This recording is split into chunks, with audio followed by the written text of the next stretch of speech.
Well, lately, and I guess for the last several months, we've heard a lot of talk about America. And a lot of talk that may make us think when we hear it, what land are we living in? Because many of the things that I hear about America seem very foreign to me. And we hear things about what a bad country America is, what bad people we are, and how racist we are, and how intrusive we are in other people's lives, in other countries' lives.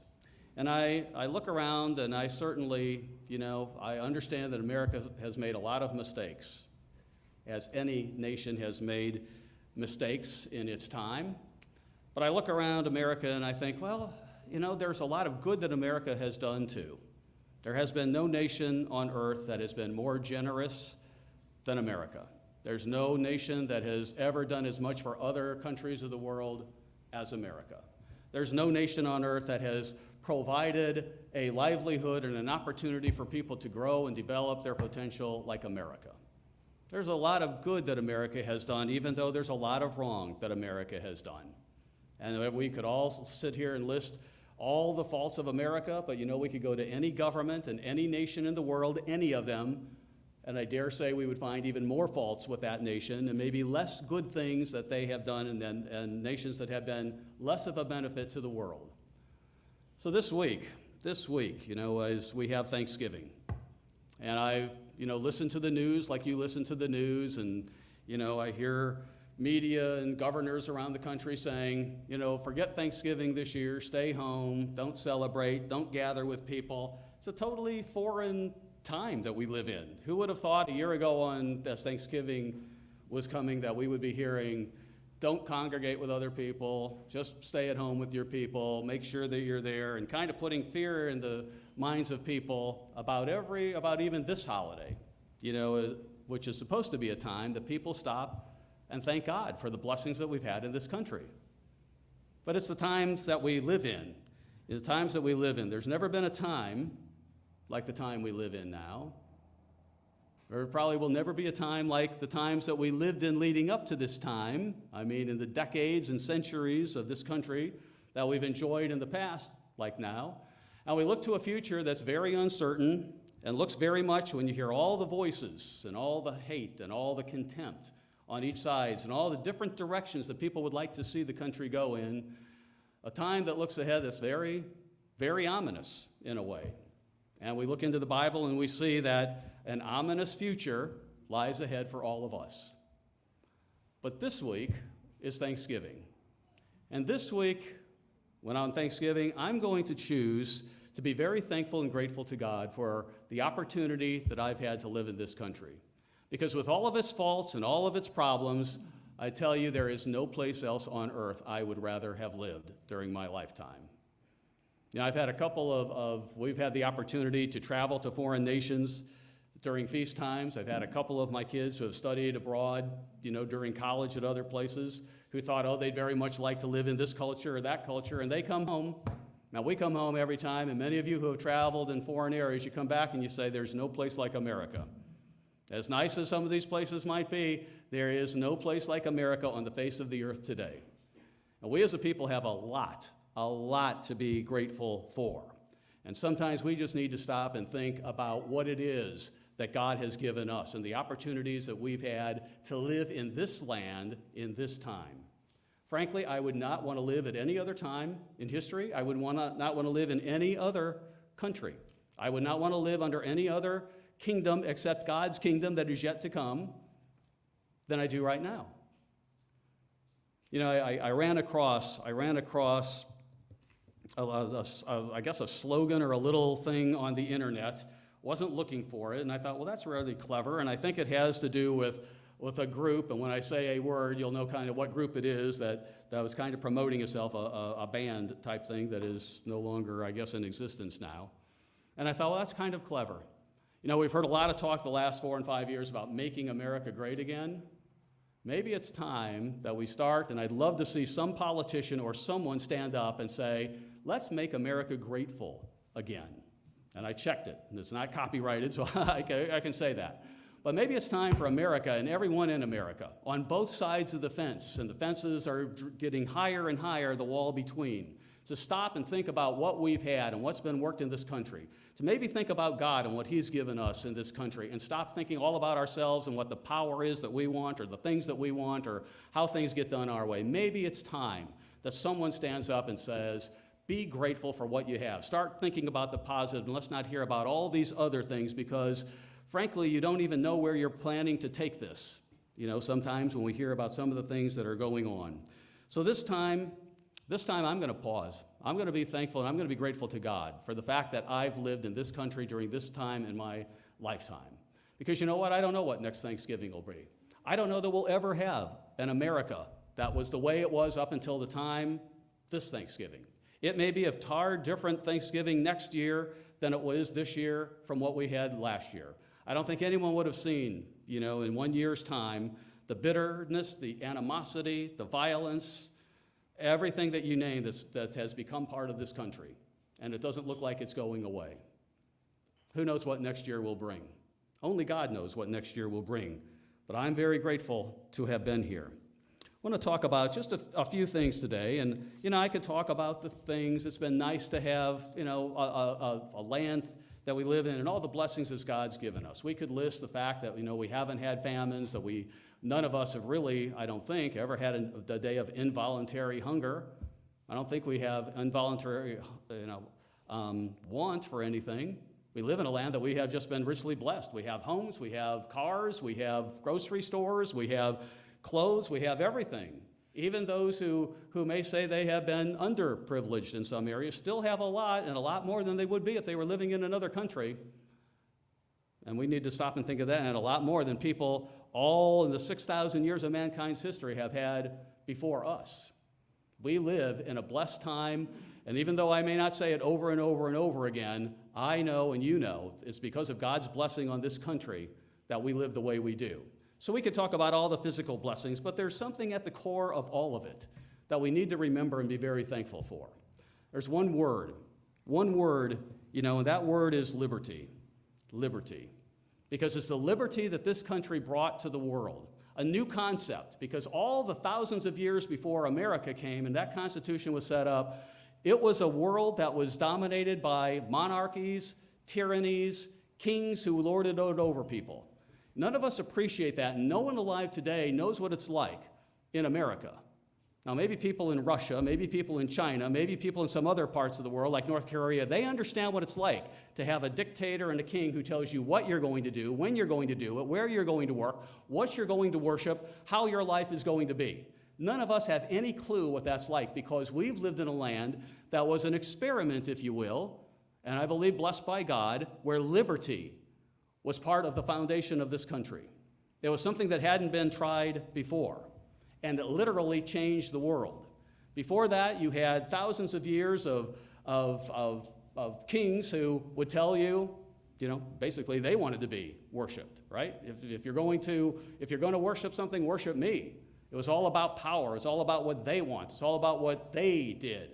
And you were relegated to a class. If you were born as a farmer, like chances are, no matter how brilliant you were going to be a farmer, because that was the class you stayed in. There was no movement unless by accident somehow you came to someone's attention. People didn't develop, people didn't become the people that they could have become as they lived in a very oppressed and suppressed society. But then came America.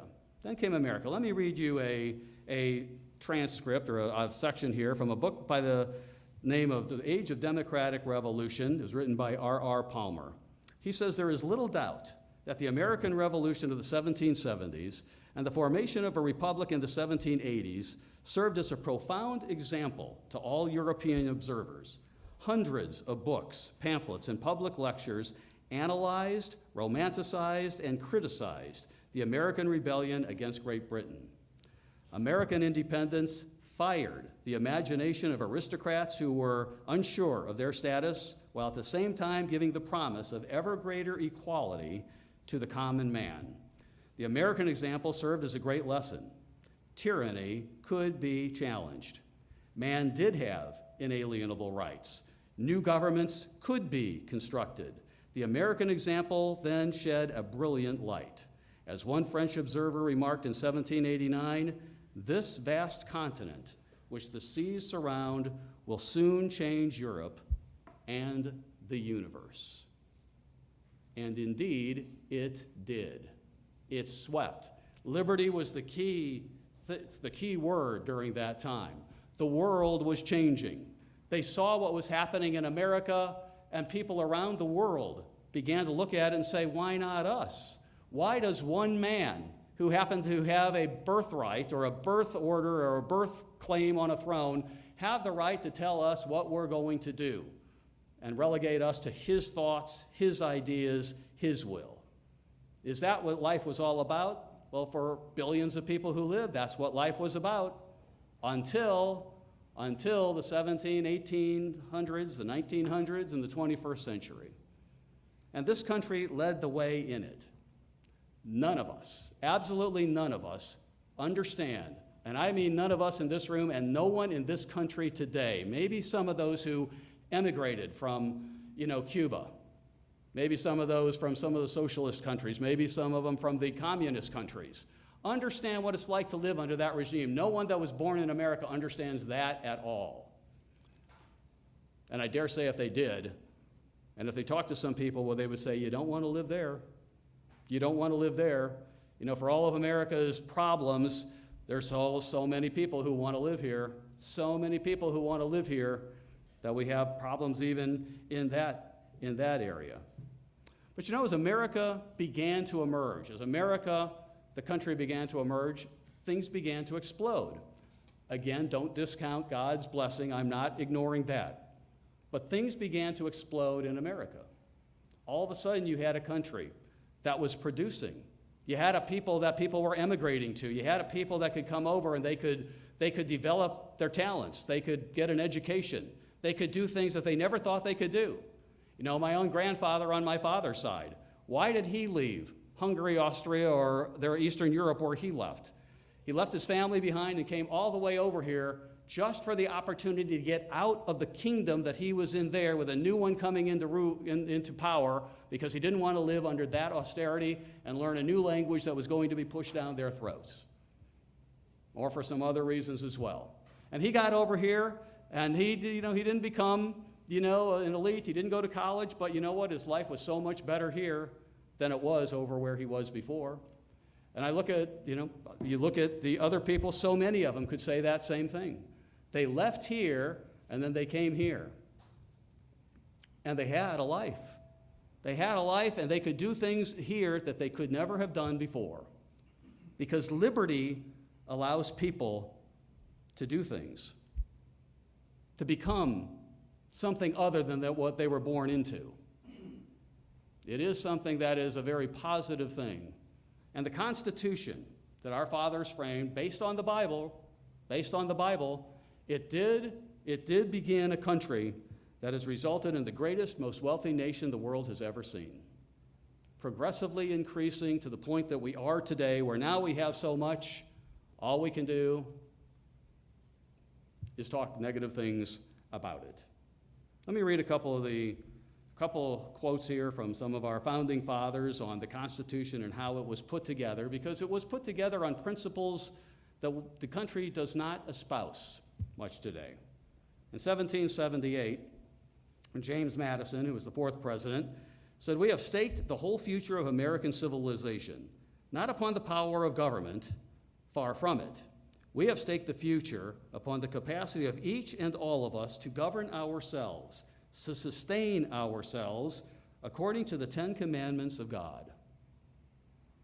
Can you imagine any president saying that today? So foreign to what any politician would say today. And yet these were the people who were there that were putting the Constitution together. The government that was going to govern this people that came from England, that came from suppressive states, people that were held back and weren't able to do anything. People like Patrick Henry, who saw liberty as so important, he said, "Give me liberty or give me death." That's how important it was to him. In 1832, Noah Webster said, "The principles of all genuine liberty and of wise laws and administrations are to be drawn from the Bible and sustained by its authority. That's after the Constitution was written, after the country had been operating for a while. And George Washington said, without faith, there is no freedom. Without God, there is no liberty. And isn't that true? So liberty has always marked America.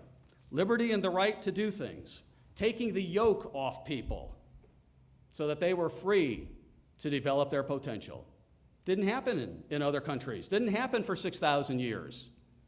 Free to develop their potential, free to get an education, free to become what they could become, to explore their talents, do what they can be. And it's set on fire an economic engine that the world has never seen the likes of and probably will not see the likes of again. That's what happens when you take the yoke off people. That's what liberty does. It was a new thing in the world then. And it came about here in this country. And it teaches us something that we even hear in the news once in a while today.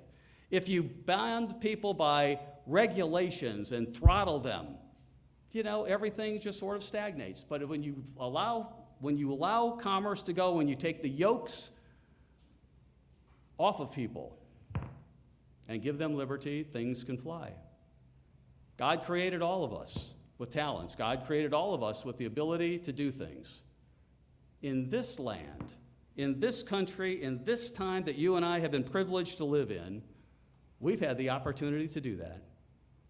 Our forefathers and the people that came before us have no idea of the lives that we live. They have no idea even what they might have been capable of because they just were never given the opportunity to do that. Turn with me back to Luke 4.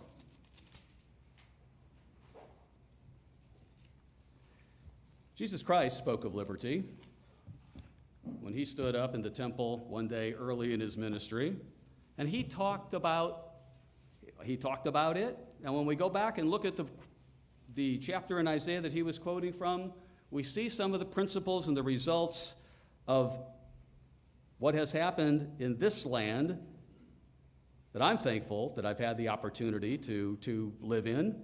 In Luke 4, verse 18, he stood up and he read from Isaiah 61. He said, "The Spirit of the Lord is upon me, because he has anointed me to preach the gospel to the poor." The masses in life have been poor.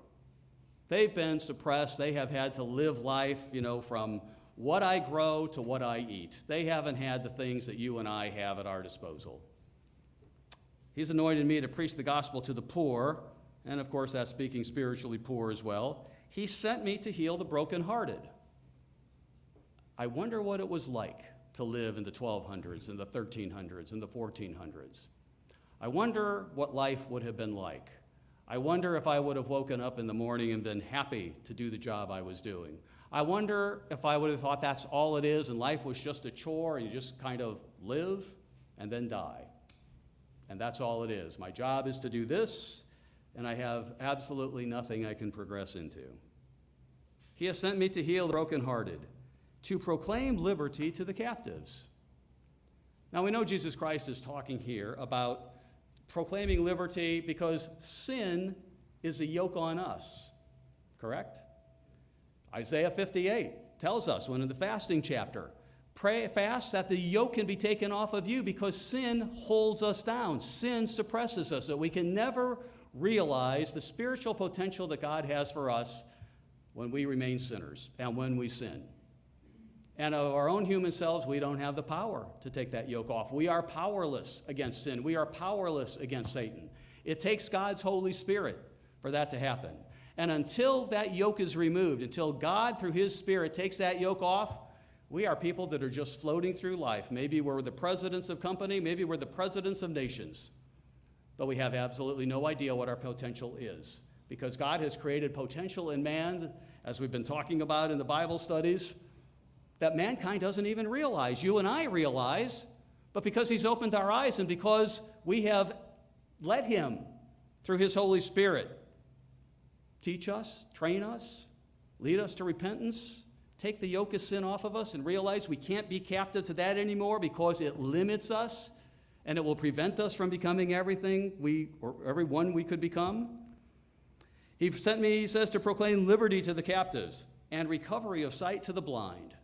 How blind are so many people? You know, we look around even away apart from spiritual principles today, and I listen to words. I listen to broadcasts. I listen to the news, and I find myself thinking, how blind are people? How silly are people? How unforesightful are people? And recovery of sight to the blind, to set at liberty those who are oppressed. The masses for 6,000 years were oppressed. You had a ruling class, you had a king.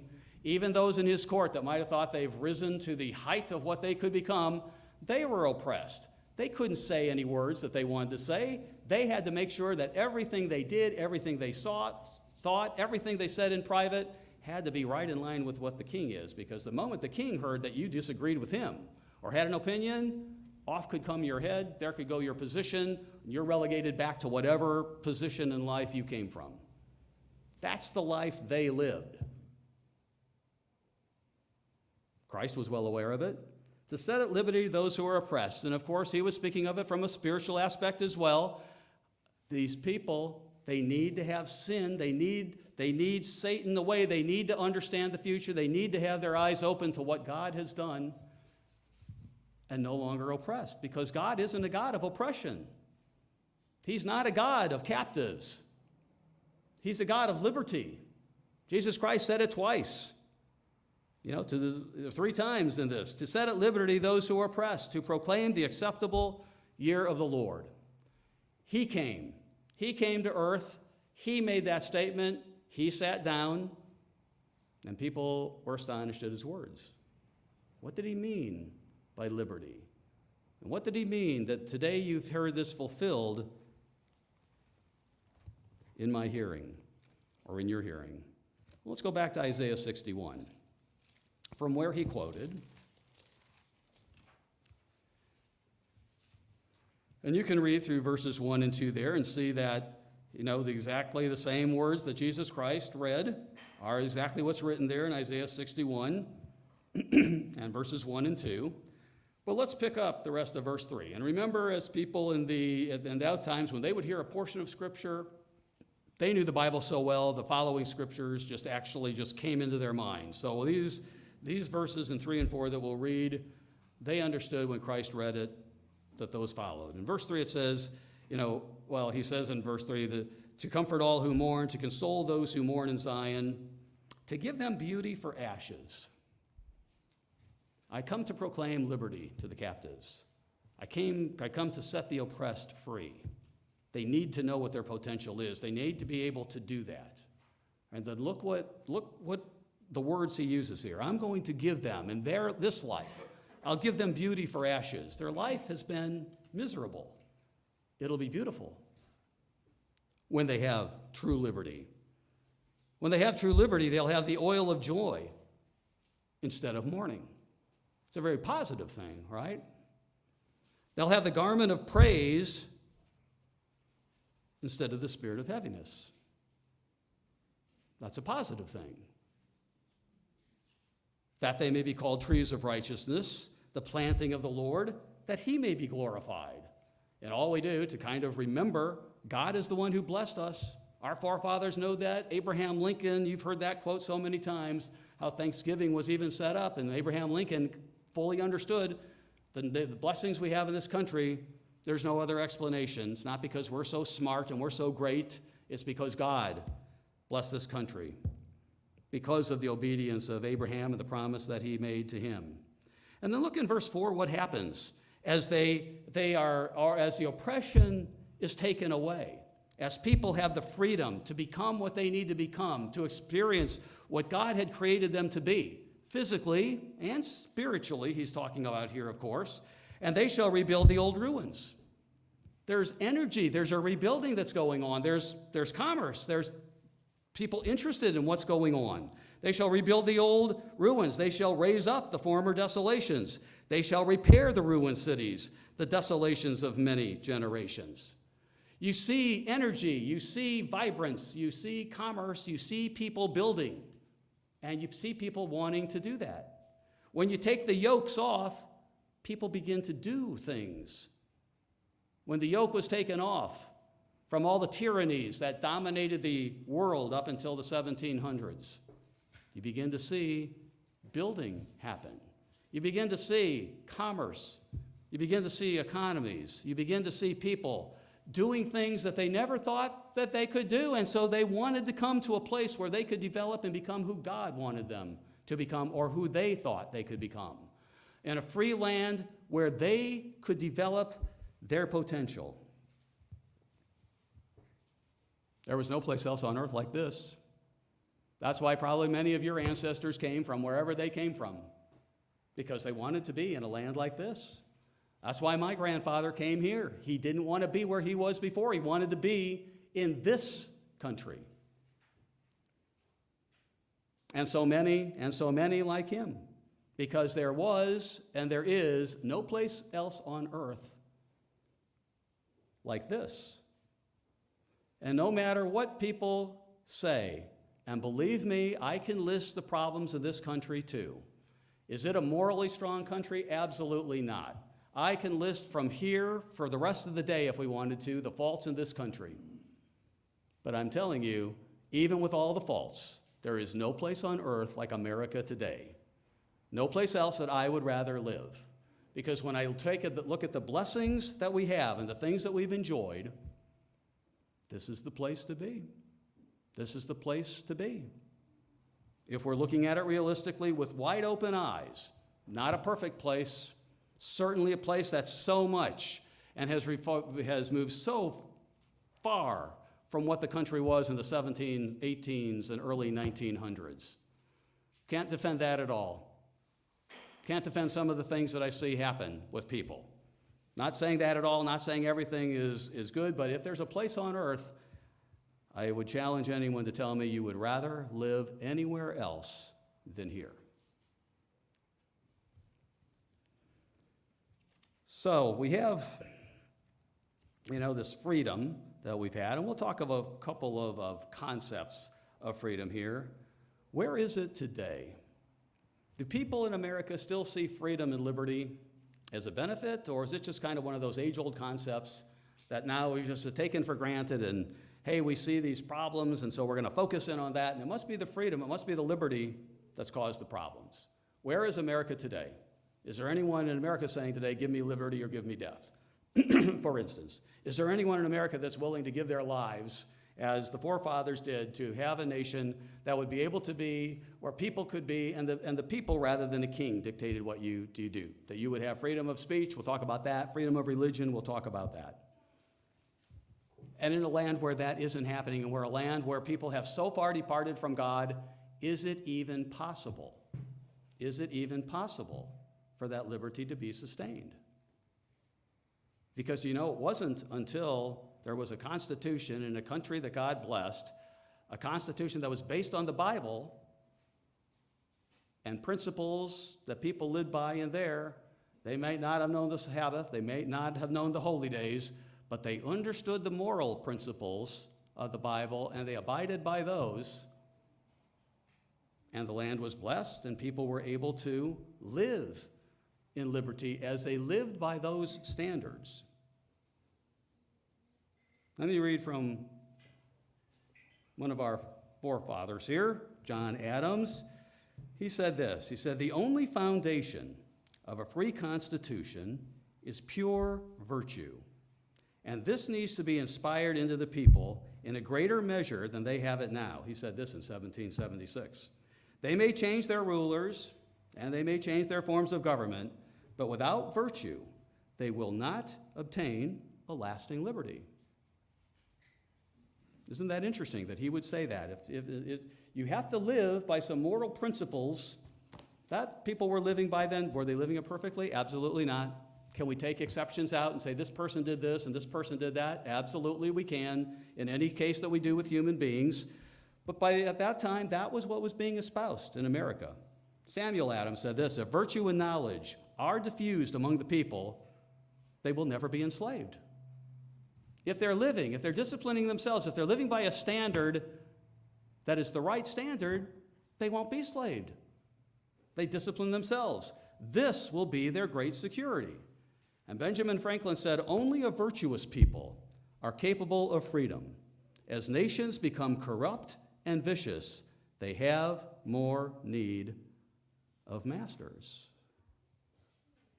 As nations become corrupt and vicious, they have more need of masters. So we look at the world we live in today. Corruption, right? It's one of the key words. When we could all talk about corruption in any way, shape, and form, both sides of the fence, no one exempt from it. We live in a corrupt land. I think the blinders will be taken off that we just see how much more corrupt it is. We live in a vicious land. We live in a violent land. You look at the videos that we see on TV of people that are fighting and that using baseball bats and hitting each, I mean, it's just like ridiculous. It's like we're living in some of those third world countries that we've seen the pictures before and think, how can people live that way? But it's happening right here in this country. Why? Virtue is disappearing. The Bible is disappearing. As people depart from God, our forefathers had it right. They saw it. They can't. They're going to need more masters. They need tyranny. If they can't rule themselves, if they're not living by a standard, they have to have someone make that standard for them. You know, I remember Vladimir Putin saying years ago, and I thought it was an interesting comment that he made, that America just doesn't understand his people, that his people need a strong ruler. They need someone to tell them what to do. And I thought that was an interesting comment, but I think you know what you're talking about. I think you know that a liberty didn't work over there when they tried it in Russia. But they had no basis in virtue. They had no basis in the Bible. For years, they had no religion because tyranny has no religion. When you have communism, when you have big government, religion goes out the window. Government becomes religion.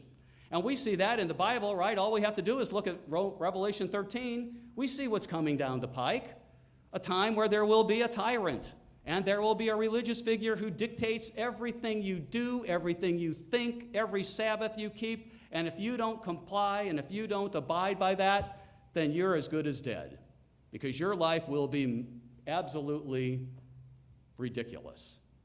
That's oppression in its purest sense. That's what's coming down the pike. That's what people before this generation and this last few hundred years lived with all their lives.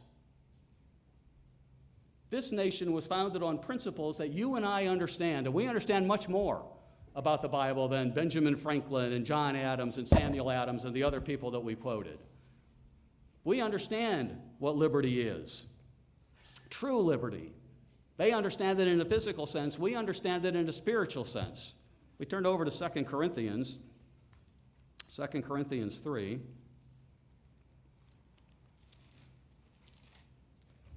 In verse 17,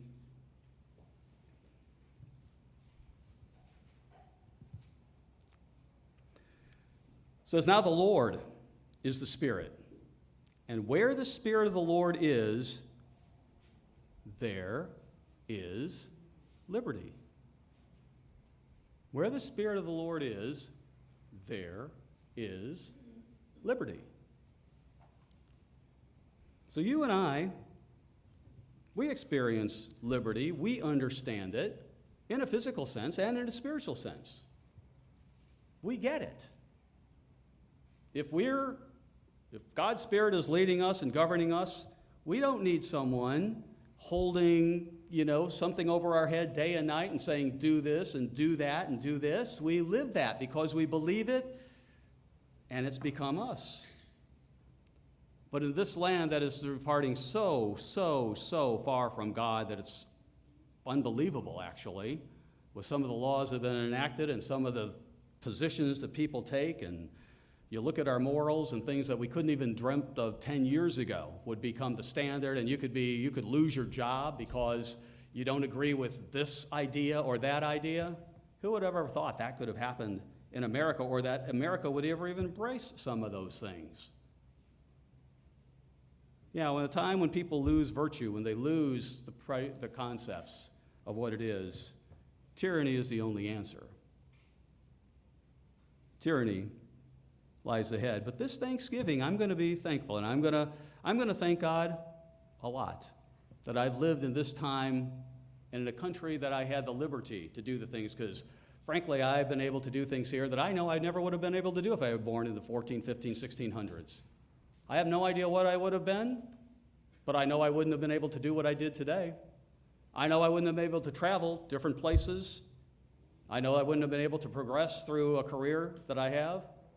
I know I wouldn't have been able to do many, many things. My life would have been so different, it would have been absolute agony when I think about it. And so would yours. So would yours have been. And so will people's be with the time ahead of us that the Bible prophesies, because we've left God and because we've forgotten Him and because we're not even a little grateful as a people to Him for what He's provided for us. You know, there's so many different parts of freedom. Let's talk about freedom of religion for a while. We could go on all day about the freedoms that we enjoy. Let's talk about freedom of religion. You know, when the people came over here from England, many of them fled because of what? They wanted to practice the religion that they believed. They didn't want the king telling them, I believe this, therefore you believe it.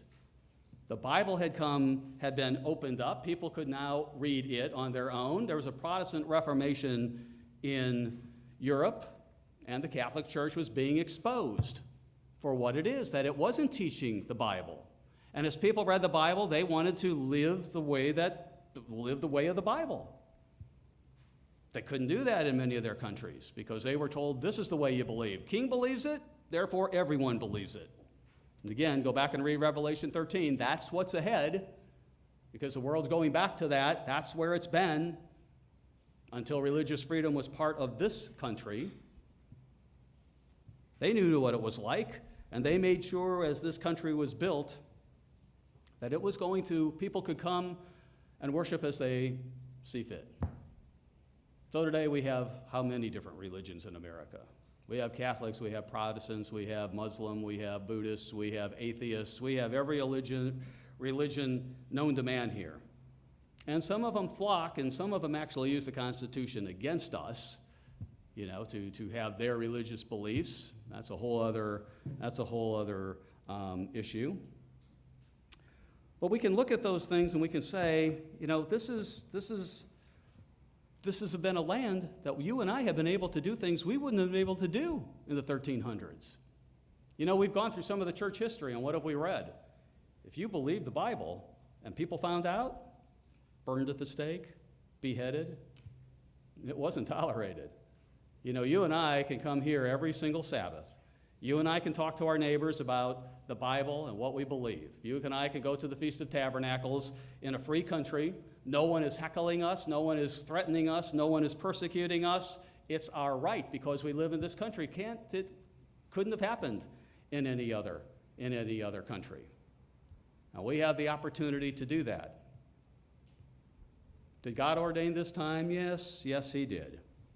And you know, we're in a minority here because we keep the Sabbath and because we keep the holy days. We know it's rare on this earth today for people to keep all the laws of God and all the holy days of God and all the words of the Bible.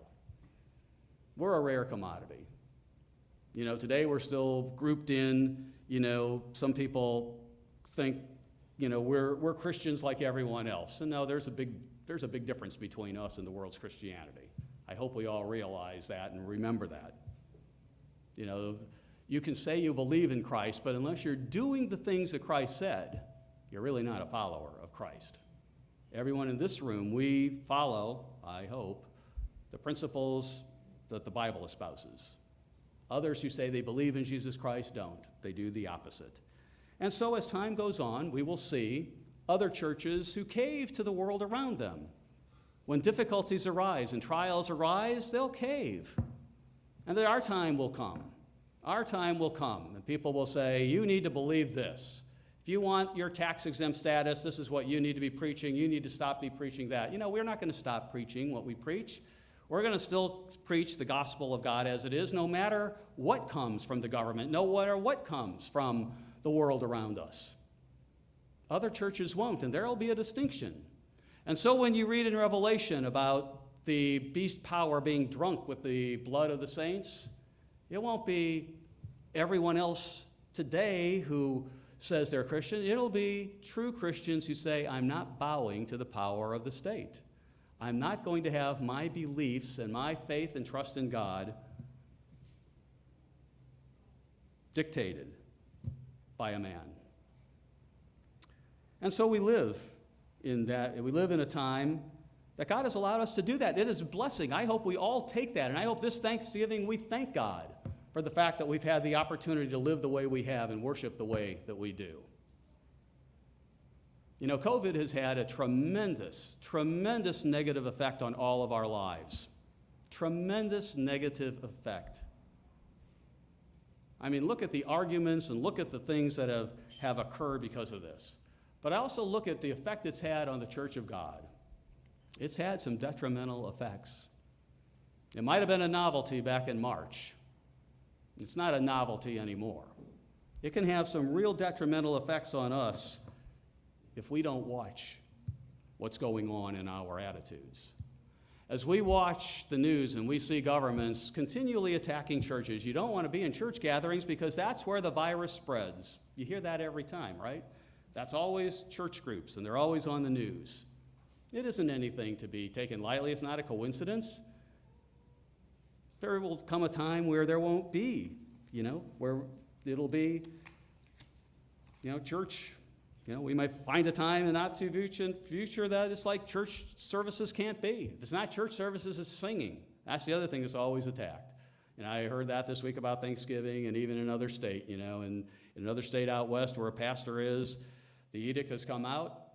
If you're going to gather at church, no more than 25 people, no singing, no shouting.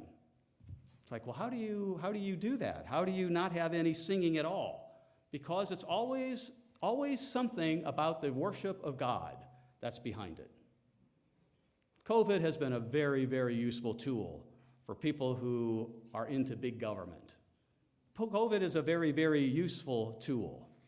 I'm not saying that there's not a real danger out there with COVID, but I'm saying it's been a very useful tool, a more useful tool to governments and people who want control than it is a real threat to people.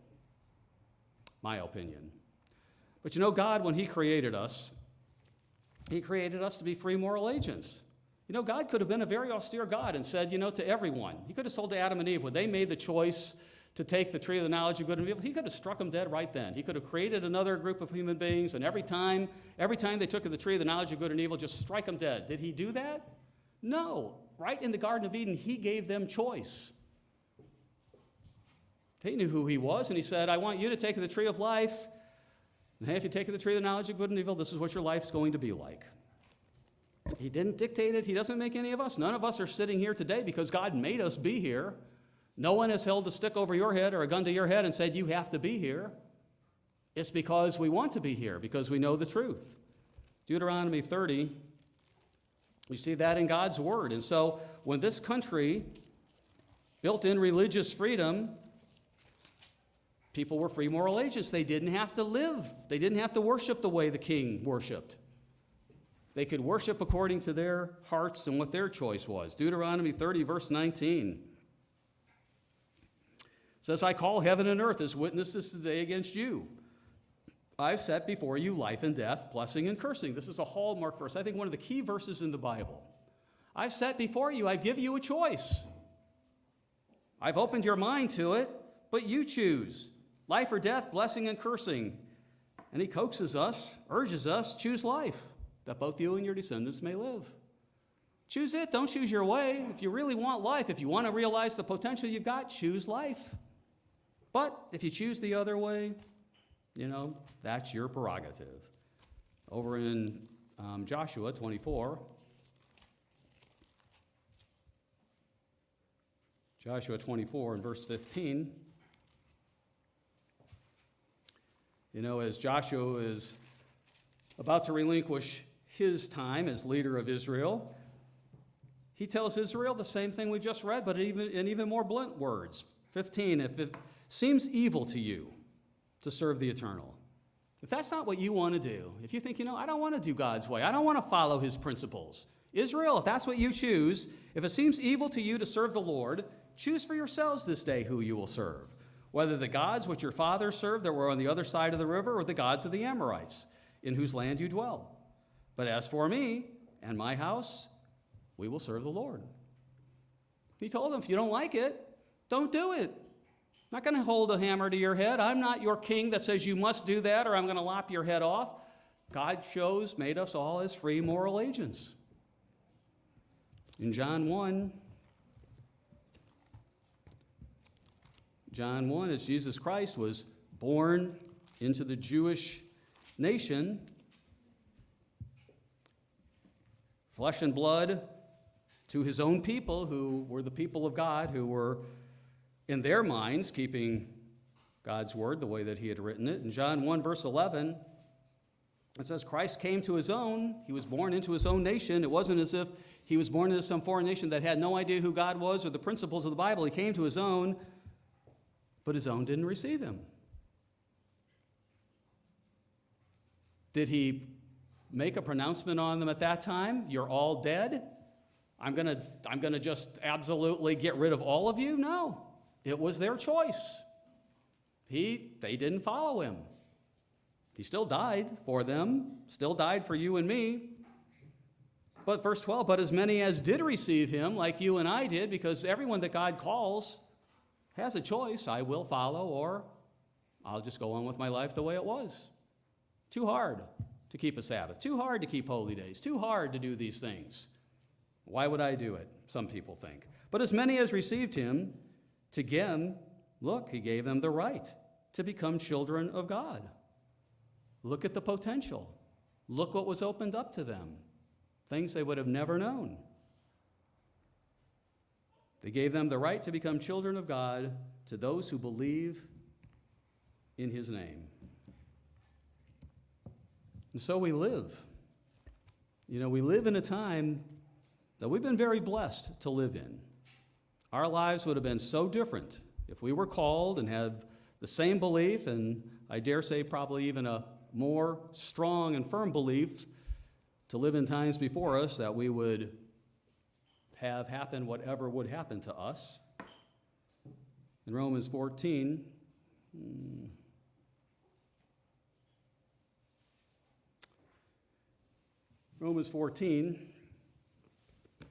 as God gives us opportunity, it does say we will give account to him, not as a threat.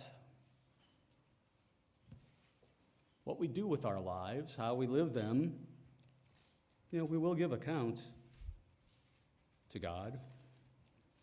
We have to keep that in mind, but he doesn't make us do anything. And in America, we've had the right, a very big blessing that I will always be grateful for, that in this day and in this life, been able to follow God without a whole lot of threats. Without any threats, actually. Being able to keep the jobs I've had and being protected by the government that says, if this is your religious belief, you have the right to do that. It's been a big blessing. It's been a big blessing to be able to do that. And this Thanksgiving, I'll be very thankful for that, as I will be for the fact that we have freedom of speech. The people that founded our country, they didn't have freedom of speech before they came over here. They had to watch every word they said. If they said something against the king, their lives could be over. You and I have no idea what it's like to have a government where everything we say can be monitored and reported. And someone thinks, if I can report him, it's going to look good for me. When I was growing up, maybe they don't talk about it in schools anymore, communism was a big thing. It was the height of the Cold War, and we heard about communistic rule. We heard about newspapers in Russia, Pravda, that just gave the opinion of the government of what it was and the censorship that went on. And it was just kind of like always a marvel to me that people would live in a country they had no idea what really was going on, just what the government wanted them to hear. It was always interesting to me that people could be censored, and even today, we look at some of the countries in the world around us and we hear about people who can lose their lives, get poisoned because they are speaking out against the president of another country who doesn't like what they say. That was kind of the mark of everything back then. That's the mark of tyranny. We've been free to preach the gospel. We've been free to preach the gospel of Jesus Christ around the world. Could have only happened in a time like this, where liberty was the mark of the land. We wouldn't have been able to do this back in the 12 and 1300s. People that did that, they had some secret groups and they had to watch everything they're doing, but they weren't able to widespread preach it. We've been able to do that. You and I can assemble together here. You and I can talk about it. I can talk about it with my family members who aren't in the church. I can talk about it with neighbors if they ask, people that I work with if they ask. And you know what? No one gets mad. No one gets mad at me. No one says, I'm going to turn you into the government. And yet lately I've watched the news and I see that, if I don't do this in related to COVID or that in related to COVID, if I lived in a different state, people could actually be encouraged to turn me into the government for that and say, this person isn't doing that. That's kind of a foreign thing in America. Unless you're blatantly breaking the law on something, but that you would be, actually a champion if you run and say, oh, this person isn't doing this or that person is doing this. It's kind of a strange thing to have happen in America, so that never happened in my lifetime before. Back in Luke 21, we read of a time when people will not like what we say and maybe even be told, turn these people in. Luke 21, verse 12. Jesus Christ's words here about a time that's yet ahead of us before his return. In verse 12 it says, but before all these things, they'll lay their hands on you. They'll persecute you, delivering you up to the synagogues and prisons. You will be brought before kings and rulers for my name's sake. Can you imagine that today? Can you imagine that someone and that you would be brought before the mayor of your city to answer what you're talking and what you're doing here today? I can't even imagine that.